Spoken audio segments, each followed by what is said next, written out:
Coming up next, I'm going to teach you how to leverage the Great Resignation in your favor if you've been left behind. And then a Panda Express hiring sign went viral. We'll tell you why and what we can learn from it. And your calls, and it starts right now.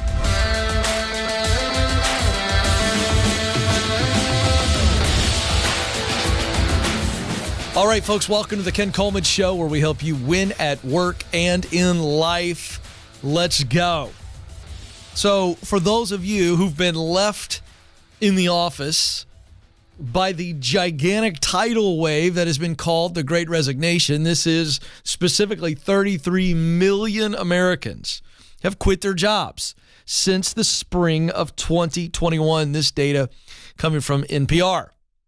And so, there's a whole lot of people. If 33 million people have left, well, there's so many more millions that haven't left. And what has all of this exiting done for people behind? What do you do? And that's what I want to focus on, because there is an opportunity. I think of my beloved Michigan Wolverines, which their helmet is the greatest helmet of all time, is on the shelf behind me. There it is. Thank you, Nathan. Best in the business. I mean, you're there. Look at that helmet. It's fantastic. And we have a phrase that is plastered all over the locker room in the Michigan football program, but it says this: those who stay will be champions. Now, that's what I will focus on. Those who stay. Those of you who are staying, you know what? I want you to win and thrive too. And I will tell you that I think that there's an opportunity here for you. Those who have stayed or are staying for a season. All right, so let's just do a quick snapshot of where we are right now in the market. We have 33 million plus, because it's just, wait till we get the January jobs report and the February. I don't think it's going to stop. I don't think it's going to stop for any kind of thing. I think people are just rotating. And as a result, companies are going, we got to attract, we got to retain. And so what are they doing? Apple, one of the biggest companies, most wealthiest companies in the world. Let's look at this. They're giving 2 to 10% of a discount to its retail staff to retain workers. I'm sorry. I apologize. I said discount. Thank you, Alex. That was a Freudian slip as a guy who buys their products. I literally just threw the word discount in there as a customer. Thank you for the catch, Alex. They're giving a 2 to 10% raise. Wow. To its retail staff to help retain workers. That's a big bump. Now, let me give you quick context on that. That 2 to 10% raise, if you start getting into 2, 3, 4%, that would be your standard annual raise. You see a lot of companies in the United States too. So you start getting above 4%, that's a pretty hefty hike as it relates to standard operating practices. So what does all this mean? That the worker is in the driver's seat. They got options, baby. That's what it means. I mean, and I don't mean like okay options. I mean fantastic options. So this is a leadership crunch. Leaders are trying to figure out, okay, how do we attract? How do we retain talent? So let's talk about you, specifically you. Here's what you have to decide. You ready? 2 things. Number 1, should I stay or should I go? Should I stay or should I go? And some of you are going, okay, Ken, help me a little bit more. I've got a free resource for you. It's called the Should I Quit My Job quiz. It takes about 3 minutes or less. It's going to give you a detailed answer as to should you quit your job. Go get it, KenColeman.com. Where is that sheet, Joe? Do I have that? There it is. Give you the exact one. KenColeman.com/quiz. KenColeman.com/quiz. Thank you, Joe. By the way, this is, I like to do the paper sounds, which if you're new to the show, it's one of these deals here, or one page. I like to do this. Okay. Now this, Joe, is a new sound. It's the laminated sheet of paper. It's very exciting, folks. The ADHD is real, folks. Pray for me. We're getting better. Alex is going, please, God, let his medication kick in. Should I stay? Should I go? And we've got a free resource for you, the Should I Quit My Job quiz. You got to decide that first. Now, let me caution you on this. The reason I want you to take the quiz is because if you just leave it up to your emotion, well, everybody else is leaving. Everybody else is leaving.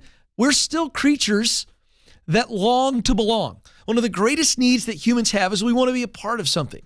We want to belong. And so here's what happens. If you're on a team where just 2 people have left, you start going like this. Well, I mean, they left and they left. I'm just telling you, I'm just wanting you to own this stuff. That's a poor reason for making a decision. Well, I mean, Fred left and he got an 18% bump. Bonnie left right after Fred and she got a 14% bump and they like it. Wait a second.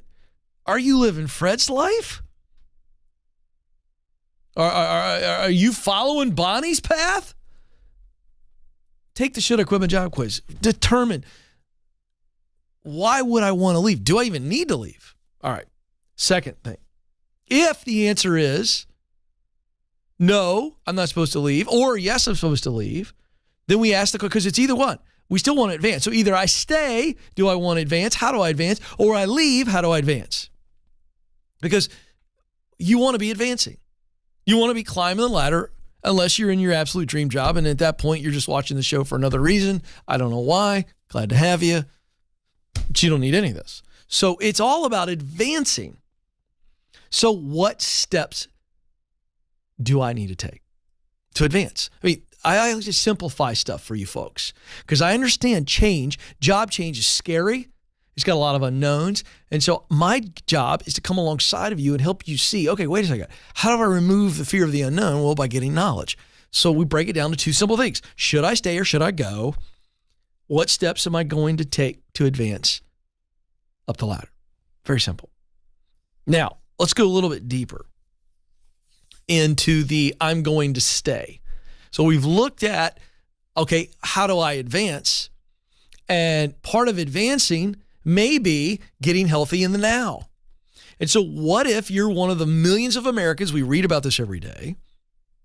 We've had phone calls from callers on the show about this. Ken, I stayed, a bunch of people left.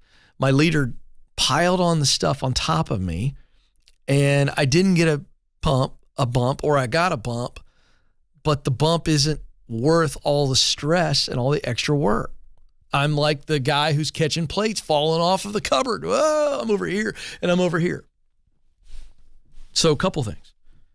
You got to talk to your leader. You can't be afraid of this confrontation.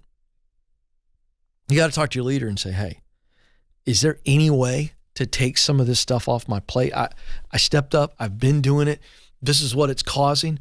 That's eventually going to affect my performance in the company. I'm not complaining. I'm raising my hand going, I need some help. I can't keep this rate up of catching plates. And if that isn't an issue, but you're just saying, hey, I want to grow here, then let's talk about a growth plan. This is where you sit down with your leader and you say, hey, I want to grow. I want to grow in my skills and experience. I want to grow in my knowledge. I want to then turn that into opportunity for greater influence and responsibility so that I can also grow financially. That's a great posture. So don't just go in asking for perks and a raise. Go in talking about a growth plan. All right, coming up in the news, we are going to dive into this Panda Express story. What does it mean for all of us? Don't move. This is the Ken Coleman Show.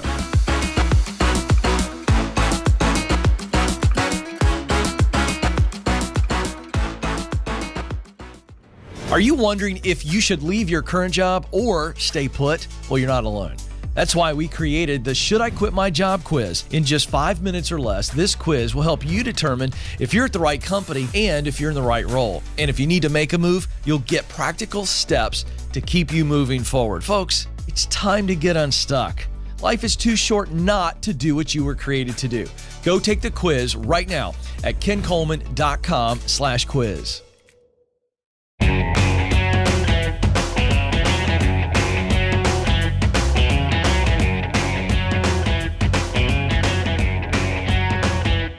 All right, folks, welcome back to the Ken Coleman Show.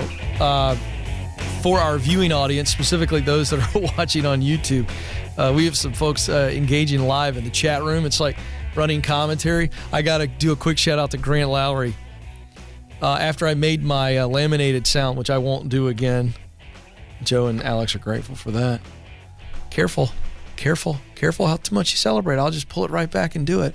After I made the sound, the Grant goes, you're more like Ken Wisenhunt, who's a longtime NFL coach, former head coach of the Titans, with the laminated sheet. So thank you, Joe, for the laminated sheet. It's fantastic. By the way, at some point, you're going to have to show me where the laminator is. I'd like to see this machine. I don't know what it looks like. Does it make noise? You know what I mean? Is it like, what is it like? I want to know these things. So there you go. All right. So this story went viral over the weekend, and I fired it off to Alex, the producer. Broke my weekend communication rule, but it was very subtle. No work required. So let's get to it in the news. Okay, so here's the headline from Newsweek. But again, this is from an article. I saw this on Twitter. I was doing the scroll with a cup of coffee early Saturday morning. All the house was quiet except for the pup.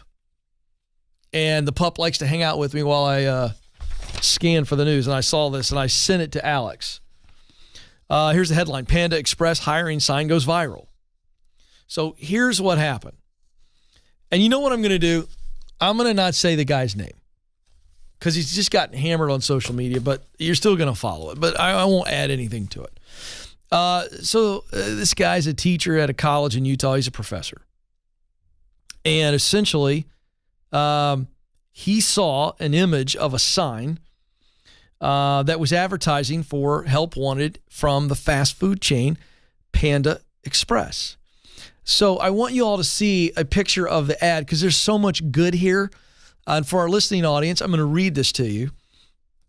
Oh, there we go. So we do have the guy's face. All right, so this is the college professor. We'll get to him in a second. But let's focus there on the sign from Panda Express. And again, for our viewing listening audience, I'm going to read it to you. It says, inspiring better lives across the top of the picture. And it's got a nice group of happy people all wearing Panda Express paraphernalia. And then it lists general managers, $69,000 a year plus bonus. Assistant managers, $20 an hour plus bonus. Service and kitchen team, $15 to $19 an hour. And so this guy, this professor, he takes a picture of it. I don't know where he saw it, but he basically puts it out in a tweet, and then he says, let me get right to it. He says, he posts the picture that I just read and showed you. And he says, my salary as an associate professor of mathematics at Westminster College, 3 blocks away from this sign, is $61,500. Well, boy, oh boy, he got lit up. And let's just put it this way.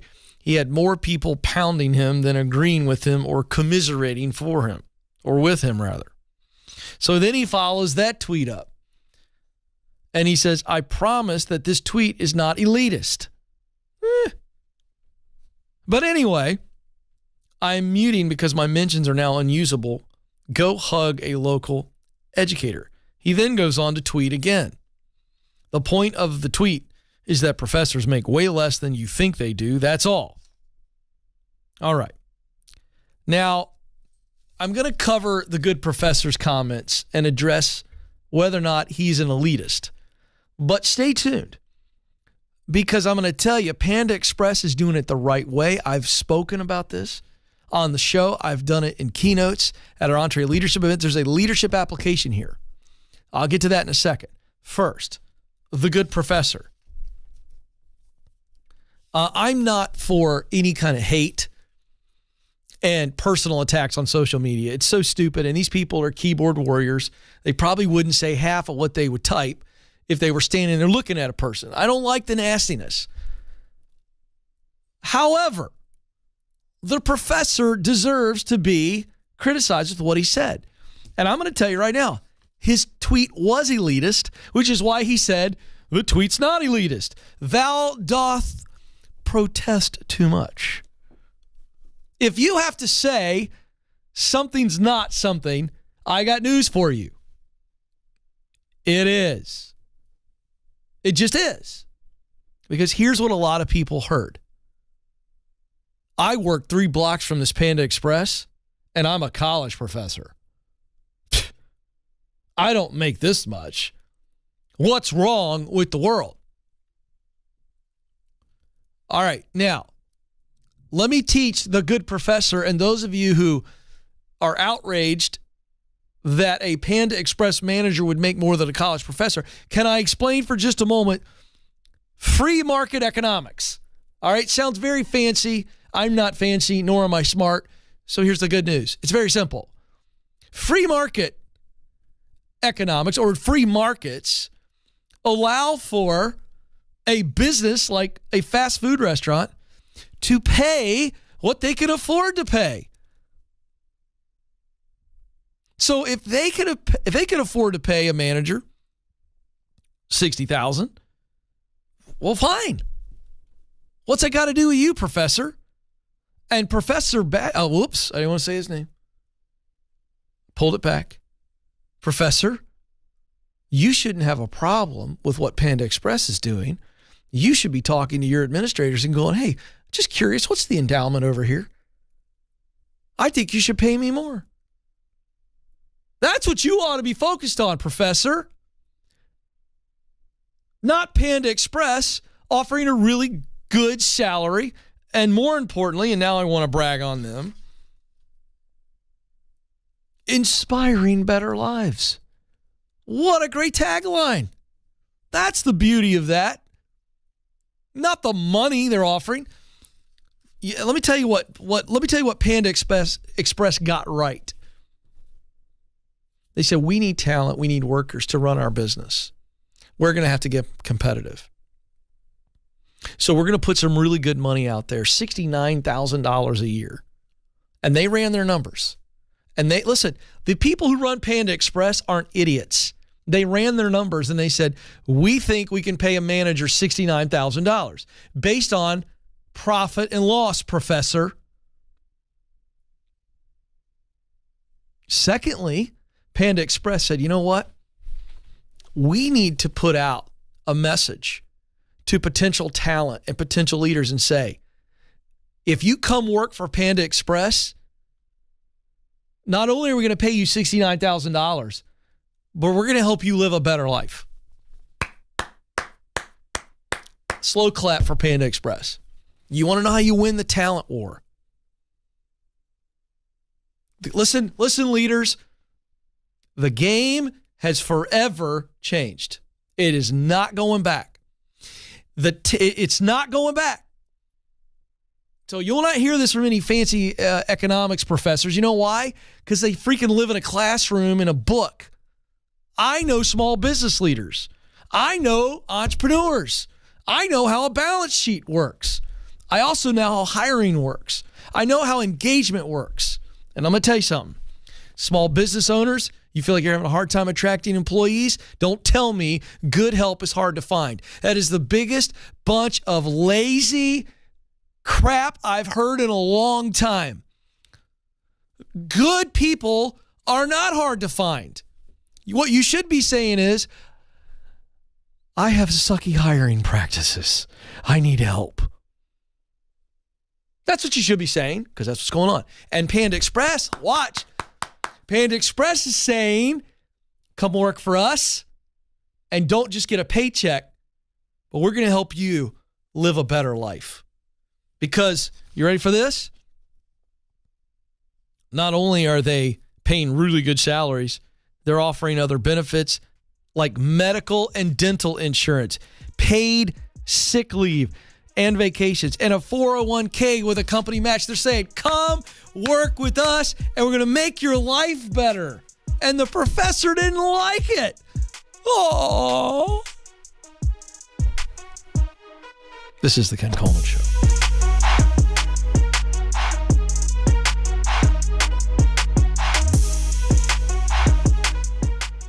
You were created to fill a unique role in and through your work. Now, some of you may be going, I have no idea what that is. Some of you may be saying, I know what I want to do, but I don't know how to get there. I've felt all of those emotions. I've been where you are, and I can tell you, there's hope. That's why I wrote the book, From Paycheck to Purpose. You can make the income you want and the impact that you desire.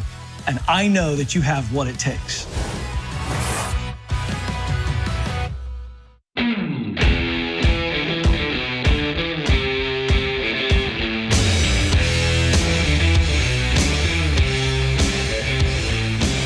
All right, folks, welcome back to the Ken Coleman Show.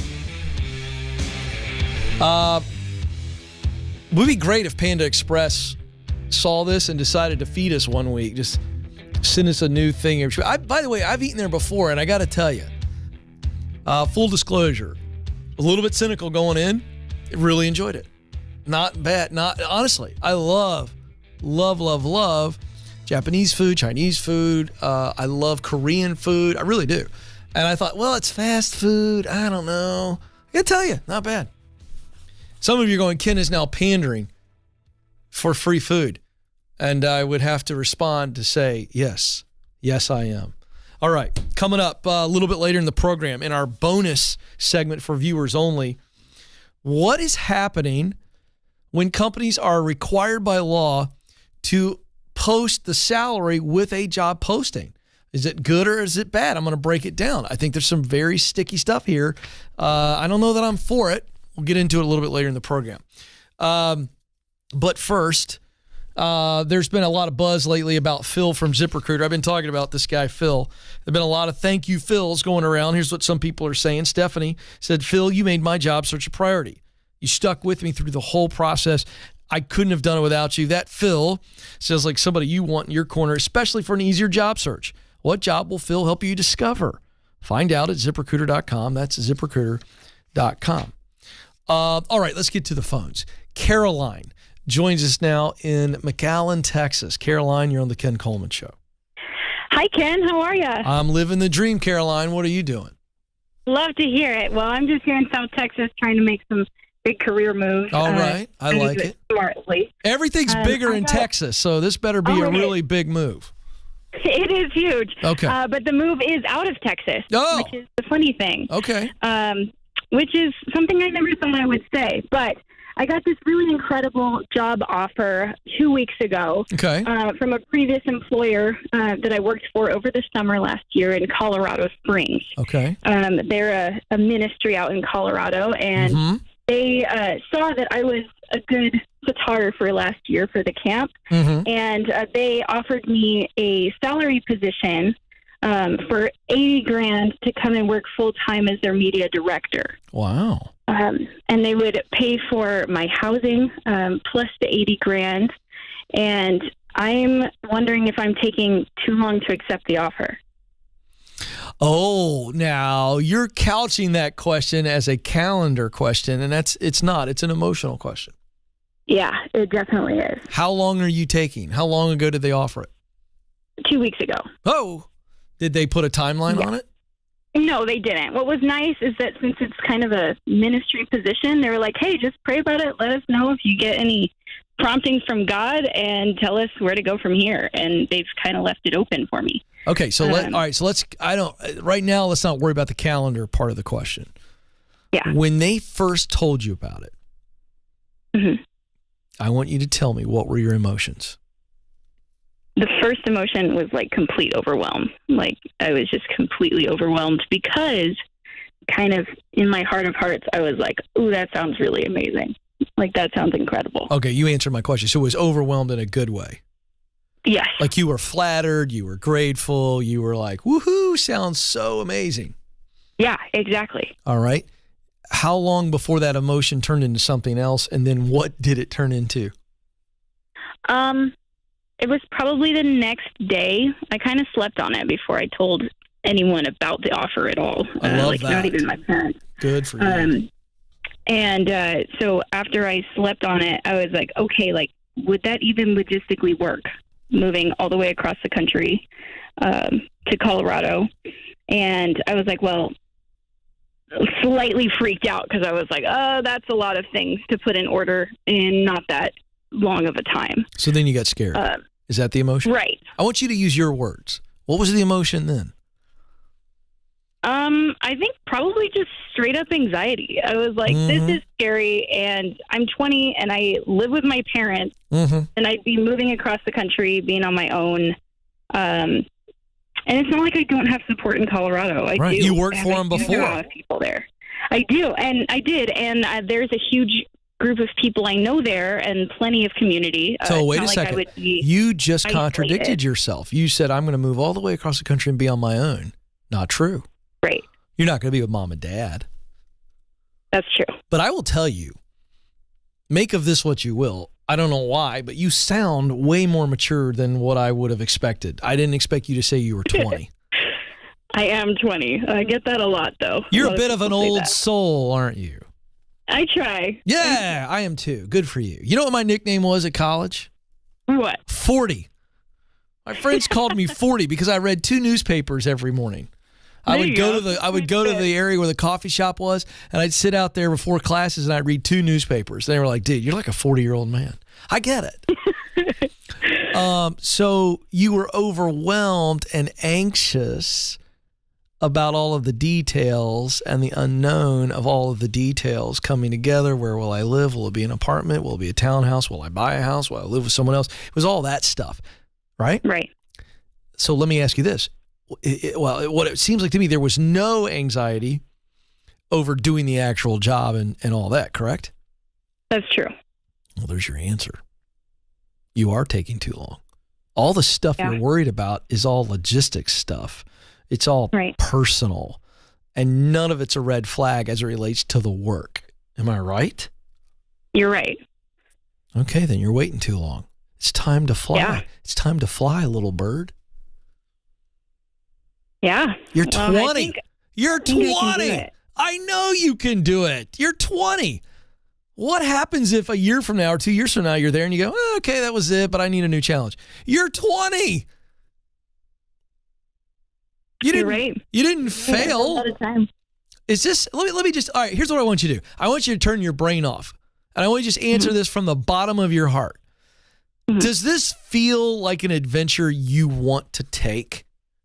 Yes. All right. Then would you please, I'm putting you on hold right now. I like her, but I'm not going to talk to her anymore. I'm not talking to her. Caroline, call him. Call him. Like right now. Call him and take the job. And then start working on the moving plan and all that. All that stuff is normal to be nervous about. I remember my wife, Stacy, and I had been married 6 months. I was working for the governor of Virginia. I was 23. We had an awesome little apartment, 2-bedroom apartment, brand new complex, great pool. I had a big office, wearing a suit every day, working for the governor, and I was bored out of my skull. And my soul, listen to me, folks, my soul was dying slowly. I had worked on campaigns which are fast and furious. It's about ideals and fighting. And then I got the cool job, big office, right down the hall from the Secretary of State. Had the cool title, Alex, Special Assistant to the Governor of Virginia. 23, bored out of my skull, knowing that I'm dying a slow death. Put the feelers out. I get a job offer to come to Franklin, Tennessee. I knew it was a great gig. Just like Caroline. I mean, I was like, oh, this is going to be fun. It's going to further my career, all the things. And I got off the phone. I tell my wife, she's a little bit like, okay, like we've been in Richmond for 6 months. What? I mean, she had a little bit of natural security stuff going on there. And then I started thinking about it. I slept on it just like Caroline. I wake up the next day and I'm going, I don't know anything about Franklin, Tennessee. I have some friends there, but I don't know much. And I started going, oh gosh, I've never had to move before. I didn't have any stuff before I got married. Now I had stuff. Oh, what do I get? A U-Haul? Do I get a rider? Do I need my dad to drive with me? I went through the same thing. Understand the difference between your heart and your head. See, your heart goes, oh yes, that's exciting. I want to do it. And then your head goes, oh, I got to move. I got to find a new place. I got to learn how to pack. Oh, that's going to be kind of weird and scary. And am I going to screw it up? Do I buy a house? This is all your head. And you got to learn to tell your head to shut up. And you got to follow your heart. They'll figure out all that stuff. There's always somebody who knows how to help you move. And you know what? Stacy and I did it. By the way, I drove a U-Haul truck farther than I ever want to do it again. But I'm where I'm supposed to be because I decided to follow my heart. Follow your heart. Stay tuned. More Ken Coleman Show coming up.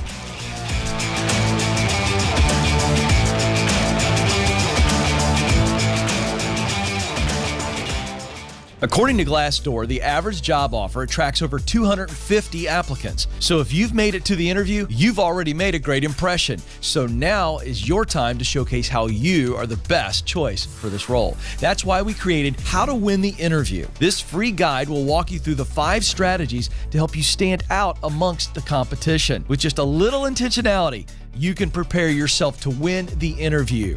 To get it, go to kencoleman.com/interview.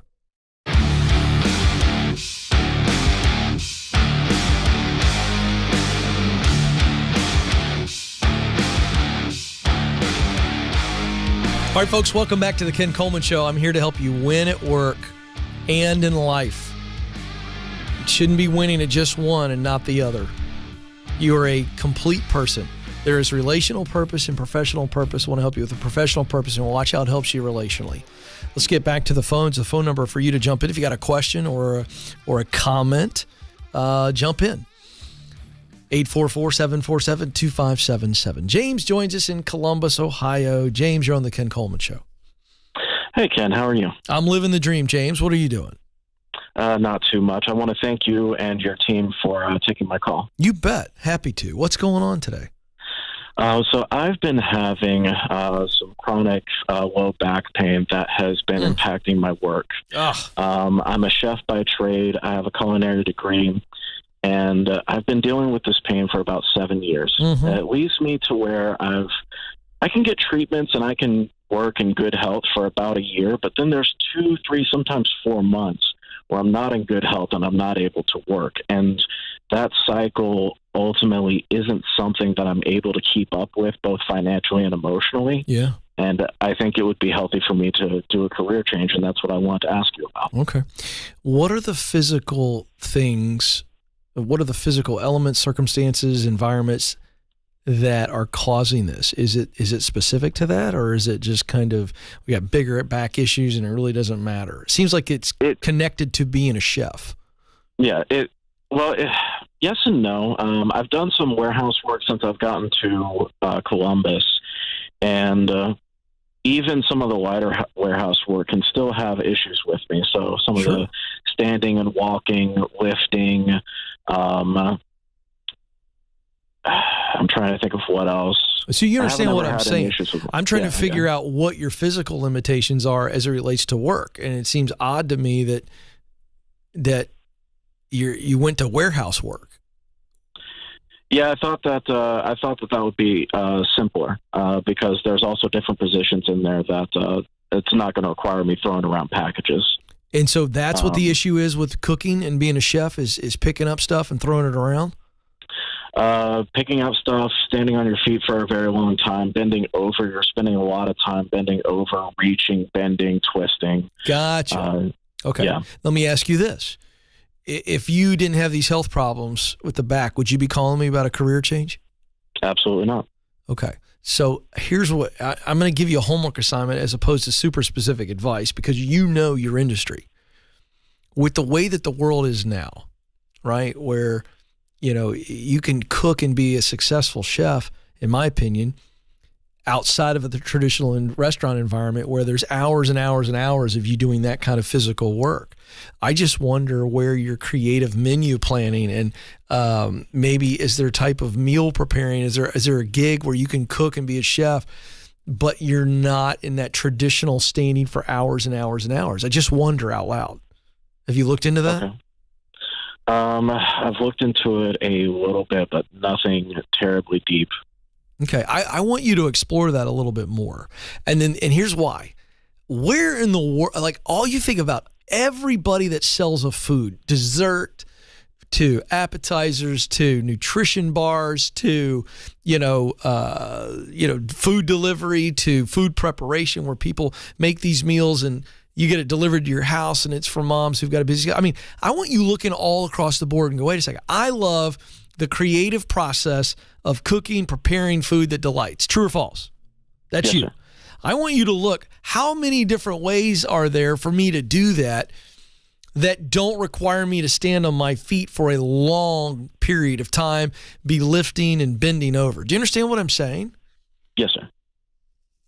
I'm not crazy off that it's possible there's a way to do that, correct? Yeah, that's. I can definitely look into it. I don't know anything off the top of my head. No, I know. But I'm not asking you. That doesn't mean I don't know the answer. That's my point. I think you got to research and go, wait a second. I've got a skill set that is extremely transferable and I would say in demand. Let me give you one other quick idea to explore. You, at the end of the day, are an artist. I really believe, I know several really great chefs here in Nashville. It's a big foodie town. These guys are artists. They're very creative.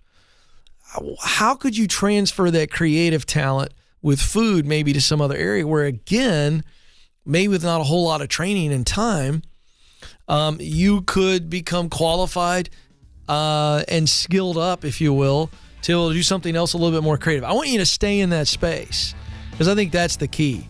But I'd want to know, where can I make the most money? Teaching somebody how to cook, preparing something that I have total control over. I'd look into that, and I think you'll find it. This is the Ken Coleman Show.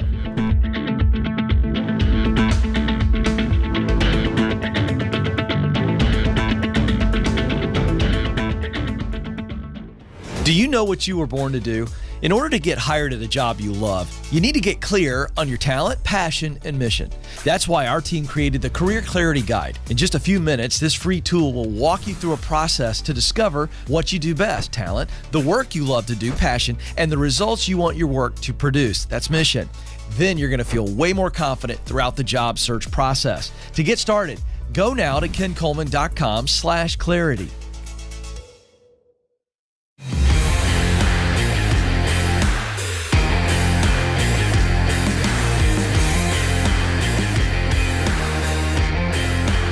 All right, folks, we led off the show today talking about the Great Resignation. This is 33 million people changing jobs since the spring of 2021. And we said, how do you leverage that? It's a hot job market. Well, one of the ways to do that is to potentially, for some of you, to jump into one of the hottest fields where there's high demand, and that is project management.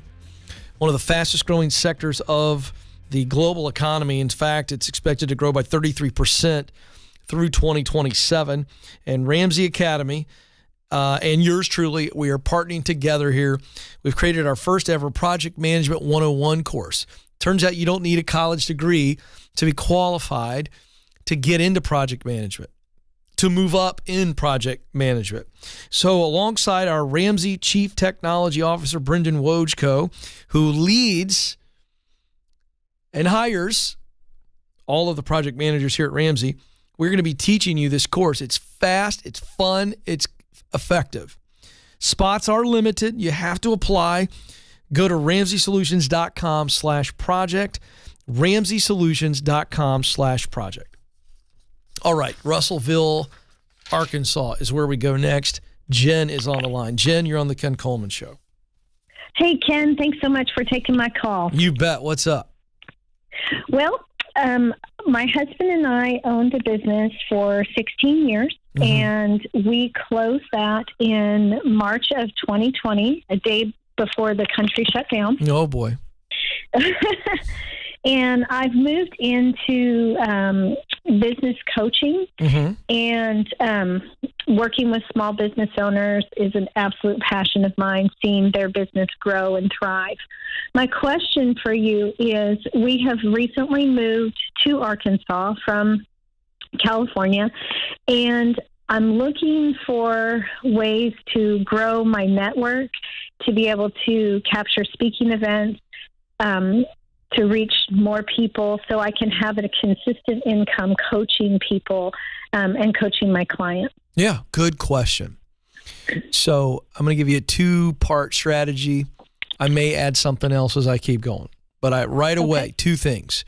You want to get more speaking opportunities, which you then hope lead to business.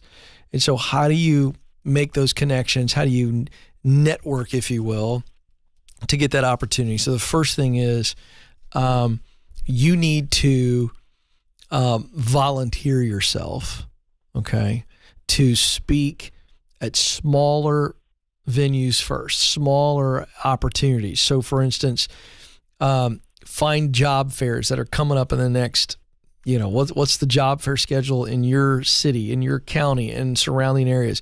Are colleges doing job fairs? Volunteer yourself to people who they don't have any money, but they are looking for somebody like you who's a viable coach, a business coach, career coach, whatever, life coach. And you kind of go, hey, I've got 2 or 3 topics that might be relevant. Here they are. And just volunteer yourself. Say, hey, I know you don't have a budget for it. That's fine. I'm happy to come do it. I really enjoy it. You want to start by doing that, right?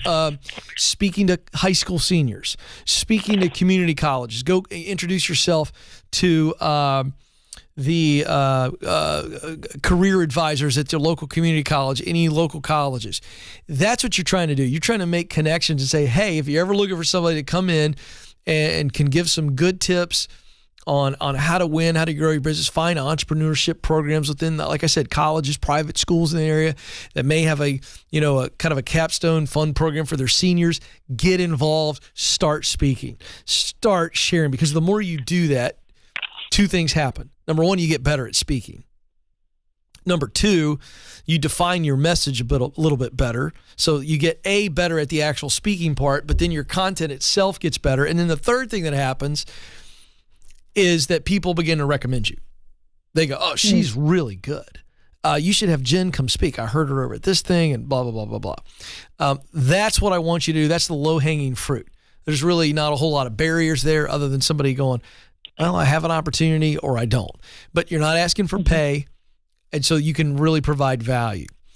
Now, another strategy, the second strategy that came to mind is you need to get involved in your local chamber of commerce or business clubs, business gatherings. You got to be, this is the proximity principle, which I wrote an entire book on. I'm going to give it to you as my gift today. Thank you. You bet. Thank you. Here's what the proximity principle says. In order to do what you want to do, which is grow your business as a business coach, you got to be around people that are doing it and in places where it's happening. So you got to be around people who are doing business, who are growing businesses, small businesses. That's who you want to help, a small business owners. You got to be around small businesses, small business owners. Where are they gathering? Where are they hanging out? Is it the Rotary Club? Is it the local golf club? Is it Chamber of Commerce? I don't know, but you can find out. And you need to be rubbing shoulders with small business owners and just asking questions. What do you do? Oh, I run the Tasty Freeze around the corner. Oh, great. What do you do? I'm a small business coach. No kidding. Yeah. So you start asking them about their business. How's it going? And then they start going, well, what do you do? Well, I offer 3 basic services. Have your pitch down. Have your elevator pitch. I help small business owners with better hiring practices. I help them tighten their marketing message. Whatever. That's how you grow this. You got to be around the right people, which are small business owners, people that are providing services to small business owners in your area. Right? Okay. Yeah. Can I ask, how could we go deeper and reach more people and doing that online? Well, who are we wanting to reach online? Same thing, small business owners. Okay. Or even startups. I see a lot of people, I'm in a lot of Facebook groups, and I'm watching them kind of, and they really don't know how to start a business and things like that. And without that, hey girl, direct message, which is just, yep. That's so gross. I get it. What's an effective way to grow online as well? Well, number 1, you need to jump in those Facebook groups. You need to become a member, and you need to start adding value. Like, drop a couple bombs in there. And don't say, oh, by the way, I'm a small business coach. Just be like, they're talking about it, and then you go, well, what I found is that when small business owners do this, this, and this, they win. They go, whoa, who is Jen, and where did she come from? You're like a ninja slipping in there, right? Okay. Get in those groups and start adding value. Secondly, start Facebook advertising. You want to know how to win online? Facebook and Instagram advertising. I'm telling you, because number 1, they're cheap. They do all the targeting for you. You just tell them who you want to target. And they'll do custom ads for you. So you start popping up there. Third, I want you to create a Facebook page. Create your own Facebook page. Start putting out content. And so when you run these ads, link it back to that page. Create some free resources. Let's just put you on the spot for fun. You ready? I only got about a minute and a half, so you got to be quick, but this is just an exercise. Okay. All right? Okay. 3 things you would tell every small business owner in Russellville, Arkansas right now. If they were all sitting in front of you, what would you tell them? 3 things. Go. You need to look at the strategy that you have for marketing your business. Okay. What is the message that you are saying to your clients? Yeah. And how do we take that and pull those clients in with your marketing message? Great. How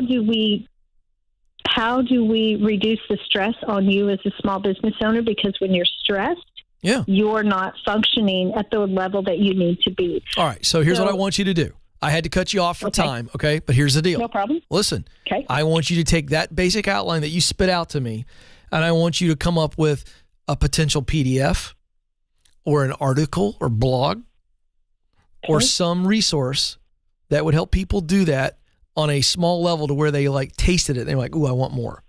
You ever been to Costco and walked around and got the samples? Yeah. That's a brilliant idea.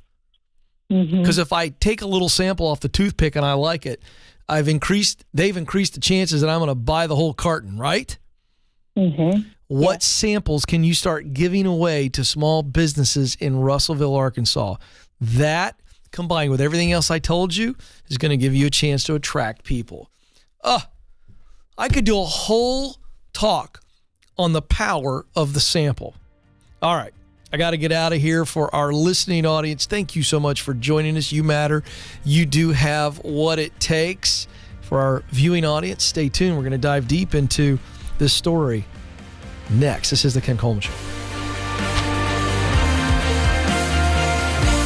Thanks for listening to the Ken Coleman Show. For more, you can find the show on demand wherever you listen to podcasts and watch the show on YouTube. You can also find Ken across all social media by following @Ken Coleman.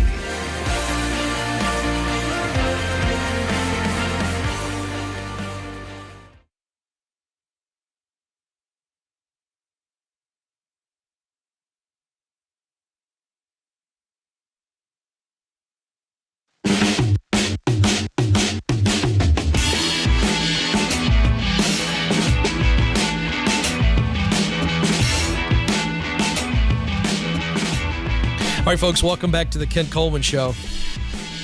I ran out of time there for you viewers, and I didn't tell you. I teased that we're going to dive into this other story. Here's what happens when salary is actually included in the job listings. But before we do that, I want to jump into the chat room because I love the chat room. I love the chat room here on YouTube.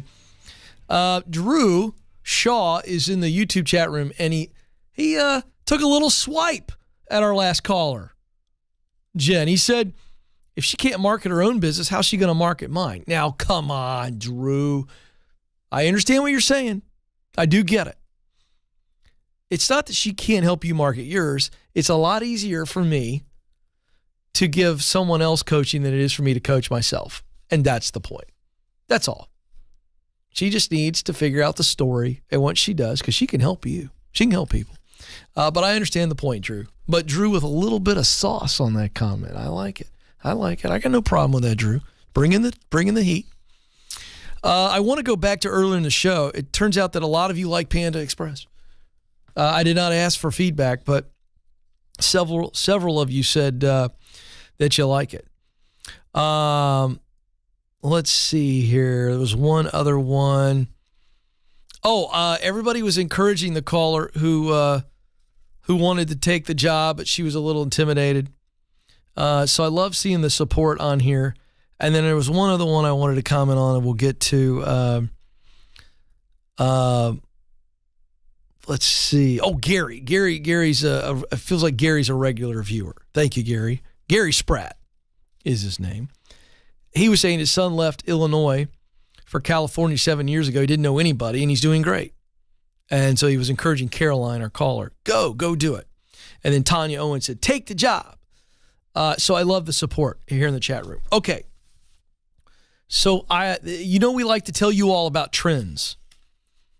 I don't know if this is going to catch on as a trend, but it is happening as legislation. What is it? That salary is now being listed with jobs. So, okay, chat room, do you like this? As I share this, are you in favor or not. This is a thumbs up if you think it's good, thumbs up if you think it's down. Real time, Alex. We're going to get some feedback. Do you approve of this or do you not? Here's the deal. Only about 12% of job postings in the United States include salary ranges. This is according to our friend Julia Pollack, who's the chief economist at ZipRecruiter. And this is a big bump, 8% since 2019. So still a low number of overall jobs, but a pretty big bump. A growing number of companies are going to be required soon to post the salary with the job. All right, what say you? YouTube chat room's catching up. Thumbs up, you like it? Thumbs down. New York City has just passed a law. And it goes effect in May. And it applies to employers with 4 or more employees. And this is what Helen Rosenthal, former city council member, said, who sponsored the bill. We need pay ranges to be posted with jobs because it allows job seekers to determine whether they will be able to support themselves and their family when they apply for a job. I want to jump in on this. The good lady, Helen, is acting as though there is no interview process and a candidate won't find out at some point when it gets to the point of job offer whether or not they can take the job. So this is implying that, well, if you don't post the salary range with the job posting itself, that a person can't tell whether or not they can afford it. No, that's not true. They can apply for it. They have a general idea. It's just not complete. It's more mandates is what I think, but I'm not finished. Here's why I don't like it. And boy, Alex, I could get in trouble here because the chat room is overwhelmingly in favor of this. Here's why I don't like it. I don't like it because I've gotten call after call after call of people who have found out what a coworker makes, and that coworker makes more than them, and it creates all kinds of angst. When you start putting out even salary ranges, you got people in the company that are watching this, and they're going, that ain't right. Because here's what they do. They see a salary range. Let's say the range is 50 to 60,000. Let me tell you what a human being locks in on. Anybody guessing? They lock in on the 60. The range says 50 to 60, but your potential coworker sees 60. So then they start filling in their head. Well, wait a second. I only get paid 48. It's going to create all kinds of nonsense. I think there ought to be privacy. I think there ought to be privacy in postings. Now, here's what the article says, and people that are in favor of this. They go, listen, this is necessary because what companies do is they play their cards close to their vest. They put out a salary range.